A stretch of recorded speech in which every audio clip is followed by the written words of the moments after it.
In this video, I'm going to be talking about the angle of attack.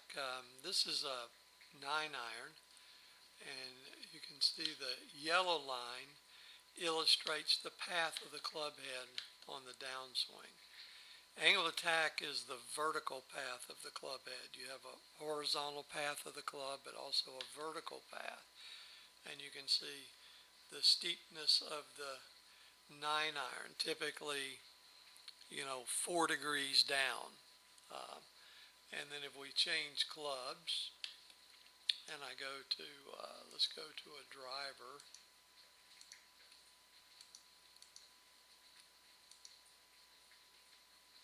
Okay, and let me put that path back up. So that's the driver's path. So the yellow's the downswing. You can see much shallower. Typical tour player maybe -1 to 2, LPGA 2 to 3 up. So your angle of attack is an important parameter you want to control, and I'm going to discuss 4 ways you can, without trying to overthink the swing, you can improve your angle of attack. Okay, so first, this is the driver. We'll look at the ball position. You can see with the driver, the ball, I like to see the ball right off the left heel, and you can see the ball lines up with the outside of the left shoulder. As you go into let's go change clubs. Let me just say this. From this toe, now this is one of the measurements, you can use these numbers if you want. From this toe back to the ball, you can see the foot's flared out a little bit, but from this left toe, front toe, back to the ball is 5 inches. If I go to let's go to a 5-iron.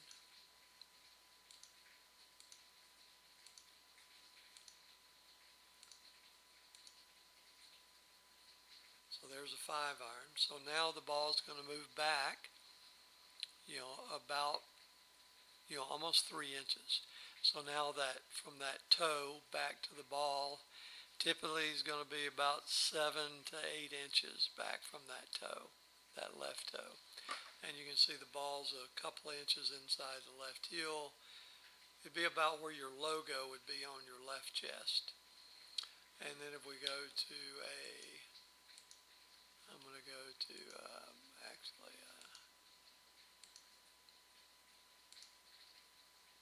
I'm going to go to a 9-iron, and the ball is going to, move back only another ½ an inch. Now the ball from that left toe is going to be 8 inches back. So it's only 3 inches further back than the driver. And you can see that places the ball right off the left ear, just barely forward of the middle of the stance. So that's one thing, is the ball position, how it's more forward with the driver, obviously with the ball on the tee. As the ball goes to the ground, it moves back. Okay, the other thing I look for would be the width of the stance. So the width of the stance, I would measure from the right toe to the left toe.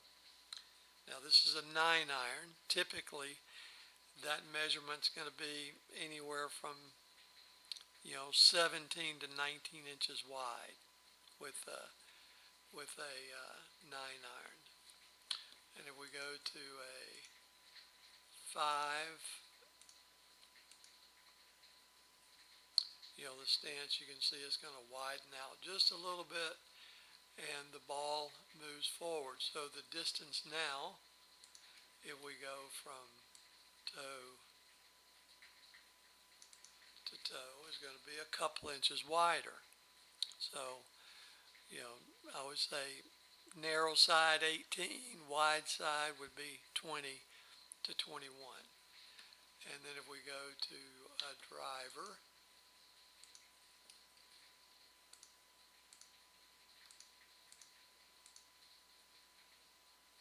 now the measurement is going to shift even more. Let's take that off.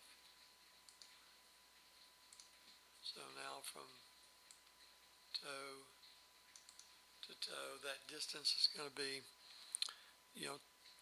I'd say 21 to 23 is going to be a typical average depending on your body type, body size. Broader shoulder, broader hips going to be wider, narrow. So the stance width gets obviously wider with the driver, narrow with the irons. That helps achieve the different angle of attack. And then also would be, we look at the shaft angle. So if I go here with right off the edge of the shaft, you can see the shaft with the driver's leaning back just slightly. It's not parallel, it's back. So the ball is forward, the stance is wider, and the shaft is back. And the last thing I'll discuss will be the weight distribution. You know, the weight distribution is going to be pretty even with the driver, almost 50-50. And as we go to the next club, we'll go to the 5-iron. If I go up to the 5-iron, you know, obviously we talked about the stance narrowing, but also as this right foot narrows, it's going to shift a little bit weight more to the left foot. So maybe 55-45 over here is going to be on the left foot. And also the shaft, put that line up there, you can see how the shaft is tilted forwards towards the target. So with the ball moved back a little bit, the right foot narrowed a couple of inches and the hands more forward, and lastly the weight distribution being a little bit more left than on the right, all is going to produce more of a downward angle of attack. And then if we go to the 9-iron,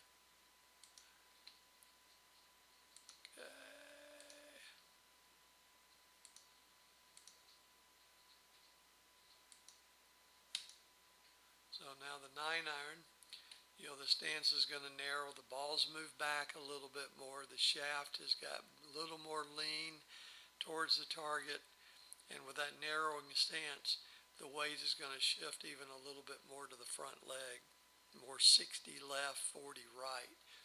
So all of those adjustments is going to help you get the proper angle, or what I call the vertical path of the club. With a 9-iron, you're wanting to strike down, obviously, like I said, around 4 degrees. And with the 5-iron, ball's going to, you know, well, if we just, you know, ball's going to move a little bit more forward with the 5-iron versus the 9-iron. The stance is going to get wider, and the weight is going to move less to the left.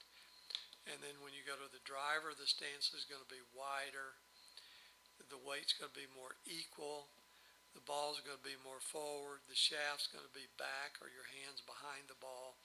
And all of those things are going to shallow out the angle of attack. So those are the 4 things to remember. Would be ball position, width of your stance, your shaft angle at address, and also your weight distribution. So if you get those 4 things good, now your swing can produce different angles of attack, depends on what kind of swing you have. But if you do those 4 things good at address, whatever swing you do have, your angle of attack will be consistent based on the club you're hitting and whether the ball is on the tee or on the ground. And that will give you a more consistent contact and launch angle and trajectory and optimal distance for all of your